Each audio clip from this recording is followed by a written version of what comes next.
Vamos lá então. Boa noite, meus irmãos. Que a paz, o amor e a proteção do Cristo nos atinge, nos cubra hoje e sempre. Mais uma vez estamos reunidos para esse bate-papo, né? Nossa aulinha da semana. Estamos fazendo o Livro dos Espíritos. Estamos no capítulo 4, que é a pluralidade das existências, e vamos fazer hoje a pergunta 171, que já é um outro subtítulo chamado Justiça da Reencarnação.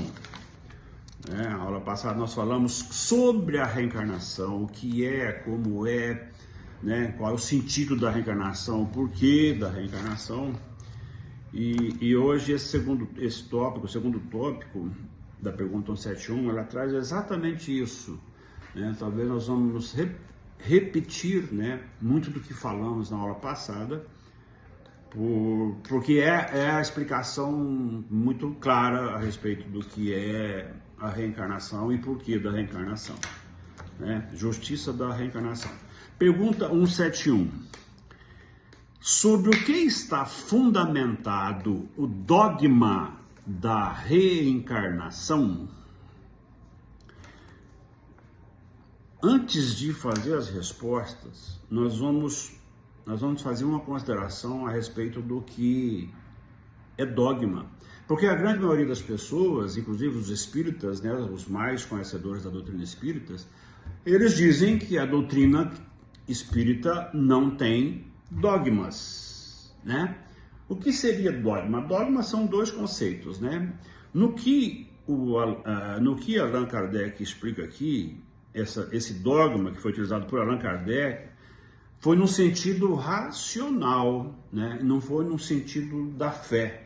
Porque o dogma significa o quê? Aquilo que é absoluto, aquilo que é inquestionável.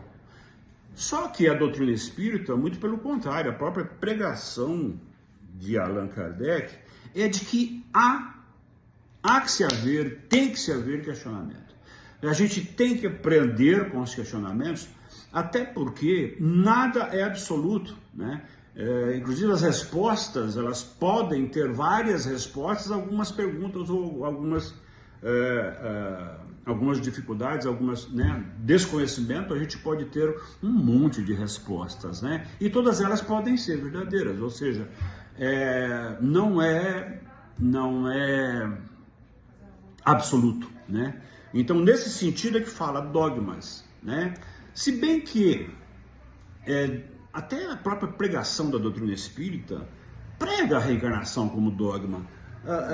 O que mais caracteriza o espiritismo é justamente o fato de acreditar piamente, e aí até com muita fé, e aí passa realmente a ser um dogma religioso, um dogma de fé, de que a reencarnação existe, que é impossível não ter reencarnação. Lógico que eu penso, eu como alguém que estuda e explica ou participa desses processos, né, de conhecimento, não vejo como esse dogma de fé, eu vejo como uma coisa bem racional, porque a resposta da reencarnação, ela é racional, né? Então o que nós vamos ver agora, inclusive nessas respostas agora, é muito racional, ou seja, você pensa como as coisas funcionam e, teoricamente, elas só poderiam funcionar assim. Tipo, como justiça de Deus, por exemplo, né? Como oportunidade que Deus nos dá, né, com a reencarnação, de nos melhorarmos. Então isso é uma lógica, não tem como ter uma vida só e acreditar que nessa vida se fez tudo, ou de certo ou de errado. E que haverá um julgamento, porque há um julgamento no processo de crescimento espiritual, há um julgamento, né? Se julga pelo que você fez, pelo que você pensou, pelo que você sentiu. Ou seja, qual é a oportunidade que se tem de melhorar se não for através da reencarnação? Então, para mim, isso é uma lógica, então é muito racional. Não é da fé. Porque, na verdade, independente da fé, ela existindo ou não existindo, quando houver o desencarne, ela vai aparecer para quem acredita e para quem não acredita. É como Deus. Não importa para Deus se você acredita nele, o que importa é que ele existe e que em um determinado momento você vai ter a oportunidade de saber, de conhecer, né, que Deus existe. É mais ou menos isso. Então, voltando à pergunta, né, explicando isso, o que é dogma, né, como foi colocado essa palavra dogma num livro dos Espíritos, que é a codificação de Allan Kardec, ou seja, e a pregação do próprio Kardec é de que não existe dogmas no Espiritismo. Tá? A pergunta 71, sobre o que está fundamentado o dogma da reencarnação? A resposta dos Espíritos, sobre a justiça de Deus e a revelação. Por isso repetimos sem cessar: um bom pai deixa sempre para seus filhos uma porta aberta ao arrependimento. A razão não diz que seria injusto privar para sempre da felicidade eterna aqueles que não dependeram de si mesmo para a própria melhoria. Todos os homens não são filhos de Deus? Apenas entre os homens egoístas é que se encontram a iniquidade, o ódio implacável e os castigos sem remissão. A resposta dos Espíritos foi essa. Agora nós temos a consideração do autor, que é: todos os Espíritos tendem à perfeição e Deus lhe proporciona um meio de obtê-las pelas provas da vida corporal. Mas, em sua justiça, ele lhe permite realizar em nova existência o que não puderam fazer ou acabar numa primeira prova. Não estaria de acordo com a equidade, nem segundo a bondade de Deus, castigar para sempre os que encontraram obstáculos à sua evolução, independente de sua vontade, no meio em que foram colocados. Se o destino do homem fosse irrevogavelmente fixado após a morte, Deus não teria pesado as ações de todos na mesma balança e não os teria tratado com imparcialidade. A doutrina da reencarnação, que consiste em admitir para o homem várias existências sucessivas, é a única que corresponde à ideia que fazemos da justiça de Deus com relação aos homens de uma condição moral inferior. Trata-se da única que pode nos explicar o futuro e fundamentar as nossas esperanças, pois nos oferece o meio de resgate dos nossos erros por meio de nossas provas. A razão assim nos diz, e é o que os Espíritos nos ensinam.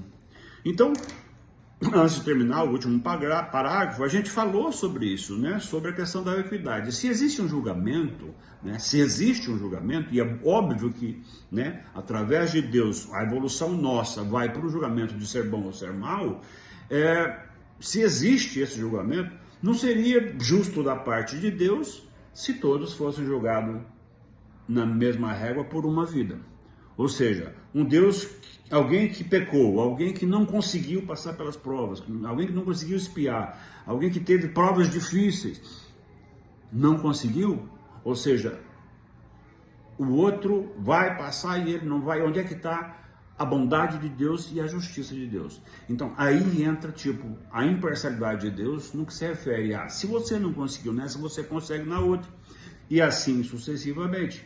Por isso que a gente fala, inclusive, que o processo de crescimento moral e espiritual, ele depende de cada um. Nós não somos, às vezes, não somos capacitados a passar pelas provas. Às vezes nos colocam as provas que consideramos difíceis e nós abdicamos de concluir, né? Muita gente desiste, né? O suicídio é uma prova disso. Muita gente desiste das provas que são colocadas. Por quê? Porque acha que Deus não está sendo justo, porque é muito pesado, porque é muito sofrimento, porque é isso, por aquilo. Óbvio que não, né? Mas é que nós, né, quando as enfrentamos, talvez não nos preparamos, não nos dedicamos o suficiente para poder transpor esses desafios. Então nós podemos falhar sim, e isso está dentro de uma prospecção divina, de que nós podemos falhar, sim. Porque se nós falharmos, nós teremos outras oportunidades. Ora, se a gente consegue falhar com o esposo, com a esposa, e tem outras oportunidades, imagina que Deus não daria outra, né? Seria um Deus muito injusto. né? Às vezes a gente faz tanta coisa, né? Tanta gente que vai, que trai, né? E tal, papapá, e tem perdão, tem oportunidades, ou seja, um ser humano consegue conceder novas oportunidades a outro, e o Deus, que é o Todo-Poderoso, bom e justo. Então, isso dá a explicação muito clara. É isso que é o racional da reencarnação. Essa parte que é a racionalidade da reencarnação. A gente não tem que ter esse dogma, entre aspas, como fé. Ah, eu tenho fé. Não precisa. Você só tem que ser racional. Você tem que ser inteligente o suficiente para falar, escuta, cara, eu vejo gente sofrendo mais do que os outros. Nossa, por que Deus está fazendo isso, né? Então, exatamente isso são as explicações que a reencarnação nos dá. Óbvio que, considerando um dogma, mesmo que racional, é o que nos caracteriza, é o que nos liga ao Espiritismo. São duas coisas muito importantes que fazem do Espiritismo algo diferente das outras. O crédito, acreditar, né, racionalmente na reencarnação, e acreditar na comunicação com os espíritos, né? Então nós acreditamos nos espíritos, acreditamos na comunicação com os espíritos de uma forma muito ampla, né? Muito generalizada. Existem outras escolas religiosas que não acreditam, né? Como nós acreditamos, mas acreditam que tem contato com o Espírito Santo ou com o Espírito de, né? Entendeu? Outras que acreditam nos espíritos dos santos, ou seja, é cada um de uma forma. Então, se há possibilidade de se comunicar, de ter uma interação com o Espírito Santo, com o Espírito dos santos, obviamente que há a possibilidade de ter comunicação com os espíritos. É essa a nossa. Principalmente pelo fato de que os espíritos, na erraticidade, tem uma grande parte dos espíritos que são nossos protetores, são espíritos que são familiares a nós, não na questão família, mas, né, que se identificam com as nossas dificuldades aqui, que nos auxiliam. Então, nada mais justo do que ter uma relação com esses espíritos, de reciprocidade com esses espíritos que nos auxiliam, né? É dessa forma que a gente busca auxílio para a gente poder melhorar e chegar mais perto do Criador, não é? Então, o último parágrafo diz assim: o homem que tem consciência da sua inferioridade encontra na doutrina da reencarnação uma esperança consoladora. Se acredita na justiça de Deus, não pode esperar que, por sua eternidade, seja igual àqueles que agiram melhor que ele. O pensamento de que essa inferioridade não deserdará para todo sempre do bem supremo e que poderá conquistá-la por novos esforços, e ampara e lhe reanima a coragem. Que é que ao fim de sua carreira não lamenta ter adquirido muito tarde uma experiência que já não pode aproveitar? Essa experiência tardia não estará perdida. Ele a aproveitará em uma nova existência. Quer dizer, é praticamente a continuação, né, dos parágrafos anteriores com relação à explicação. Mas o mais importante é a gente ser racional, de ter essa consciência de que a gente não é tão bom assim, que a gente ainda é inferior, né, a muitos, né, e que talvez por isso a gente tenha que acreditar, e talvez não, e é por isso que nós temos que acreditar que, sendo inferior, teremos a oportunidade de nos tornarmos melhores, de alcançarmos aqueles outros indivíduos com uma forma melhor de viver, com um coração, né, mas são indivíduos que tiveram outras experiências anteriores, que já vieram para essa vida melhor preparados. Então, quando nós estamos aqui e acreditando no processo da reencarnação, acreditando que teremos novas oportunidades, aí entra a parte religiosa da doutrina espírita. Vai fazer o que para melhorar a tua próxima vida, né? Porque não é só acreditar em reencarnação, é preciso fazer a construção de uma vida futura melhor. Então aí entra a nossa fé. Aí entra o que? A nossa relação com o Cristo, o exemplo do Cristo, o evangelho do Cristo, a fé em Deus, a fé em Cristo.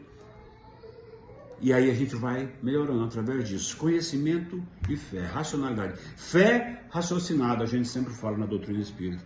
Não é aquela fé cega, né? Tipo, só Deus, preciso melhorar de vida, preciso passar no vestibular, preciso comprar isso, preciso comprar aquilo, preciso sarar, meu filho precisa sarar. Não, aí é uma fé ceguíssima, sabe? Porque a gente sabe que a gente tem o que merece. E para a gente ter o que merece, é melhor fazer o melhor. Porque daí teremos o quê? O melhor, né? Teremos o retorno daquilo. Né? E que não seja nessa vida, que seja em outras vidas futuras, obviamente que teremos o retorno. Então, isso é a explicação quando se vê, quando a gente avalia o sofrimento nosso e das pessoas, ou só das pessoas. Pô, por que fulano sofre tanto e é tão bom e o outro sofre menos e é um cara maldoso e tal? É porque nós não sabemos da construção de vida futura que eles tiveram lá atrás. Não sabemos como eles se formaram. Você entende? Então, às vezes, o indivíduo já está bom, mas ele tem uma carga ainda, ele tem uma bagagem, algumas mochilas, né, para soltar. E aí ele vai soltando, né? E são acordos também. Parece que ninguém é tão bom que só nasceu bom. Nós não podemos acreditar que as pessoas nascem boas, né? Só nasceu boa. Ela veio, né? aprendendo. E quem nasce mal também, né? Só nasceu mal. Ou seja, essa é a nossa, essa é a influência. É isso que a reencarnação faz. É isso que nos traz a reencarnação. É lógico que a gente já sabe, né? A gente que acompanha a doutrina, a gente já sabe sobre isso, mas o mais importante é saber o que fazer com as reencarnações. O que fazer quando está aqui, para que a próxima reencarnação seja melhor. Né? Ou que a gente tenha menos tribulações numa próxima encarnação. Ou não, ou de repente a gente não sabe também, a bagagem está lá atrás, de repente a gente está tão preparado de chegar lá e falar, escuta, bota essa mochila nas minhas costas na próxima aí que eu quero enfrentar.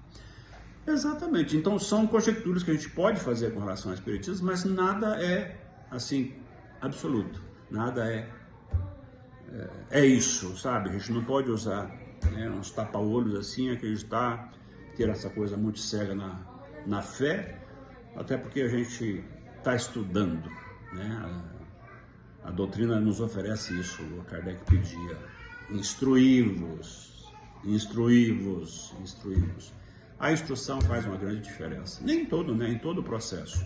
Tanto na questão da vida pessoal, profissional e espiritual também. Certo?